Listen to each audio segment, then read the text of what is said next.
Hi guys! Kumusta po sa inyong lahat? So for today's video ay samahan niyo po ako magluto nitong ating ulam for today's video. Walang iba kundi itong ating kangkong na laing guys. And syempre lalahokan natin ng fried dilis.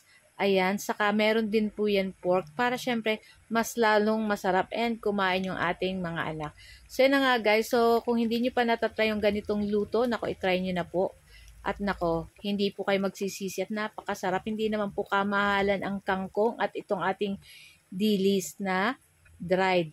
Tapos yung pork po, bahala na po kayo kung kalahating kilo or 1 kilo ang ilalagay nyo po. Depende po sa kangkong na gagamitin ninyo. Sa akin guys, 2 tali lang ng kangkong yung ating ginamit dyan guys.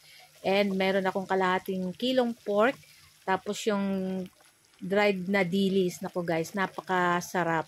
So ayan na nga, at sasangkotsahin lang natin dyan yung ating pork guys. So yung ating pork nilagyan ko na yung kanina ng paminta at asin para may lasa na. So pag nag-brown na yung ating pork at katulad ng ganyan at lumabas na rin yung mantika ng ating pork, igigisa na natin dyan guys yung ating luya at isunod na rin natin dyan yung ating sibuyas at yung ating sibuyas. Ayan, i-mix-mix lang po natin iyan. Ako guys, maulan po talaga ngayon. Ayan, may low pressure tayo kaya ingat-ingat po sa mga lalabas at mga alis ng kanilang bahay. So, ayan nga, halu-haluin lang po natin ito guys.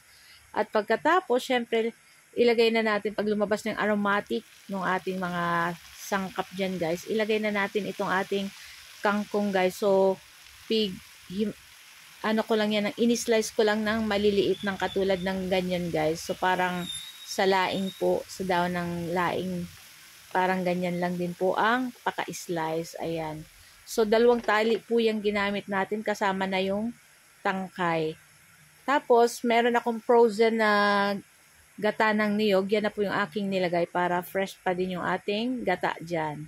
So, ayan na nga at halu-haluin lang po natin iyan. Naku guys, sobrang saka talagang mamantika yung ating gata dito guys kasi medyo naparami yung gata. Pero okay lang yun guys kasi talaga ang masarap dito. So, naglagay po ako dyan ng patis, mga 2 kutsara.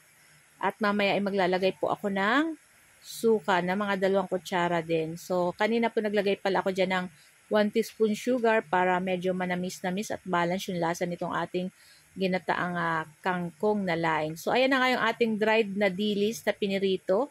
Isama na natin yan dyan guys. At ito po talaga din yung nakakapasarap dito sa ating kangkong na laing. Ayan. So, pagkatapos yan guys, ilalagay na natin dyan yung ating, siyempre luto naman na yung ating kangkong dyan guys. Ilagay na natin yung ating 4 na pirasong siling pangsigang at yung ating red na sili. So, hindi ko na siya guys masyadong niluto dyan kasi baka umanghang guys. Hindi makain ng aking 3 sons. So, ayan, pinatay na rin natin dyan yung apoy and i-transfer na natin guys sa ating mangkok. So guys, kayo po ba? Ano po ang inyong lunch? Ayan, happy Sunday everyone. Ayan, talagang maulan-ulan po ngayon. So masarap kumain at mag-ulam ng ganito guys. So masarap magkamay. So guys, ito lang po ang aming video today. Huwag niyo po sanang kalimutan mag-like, comment at pa-share po ng ating video. At kung bago pa lang po kayo sa aming page, huwag niyo po sanang kalimutan mag-like at mag-follow para palagi po kayo updated sa aming mga bagong video na i-upload. So tara na guys, at samahan nyo na po kaming kumain ito at itry nyo na din po yung ganitong luto. Nako guys, napakasarap. At talagang hindi po kayo magsisisi, talagang magugustuhan po ng inyong pamilya. So guys, thank you for watching. See you next video again. Ciao! Sarap!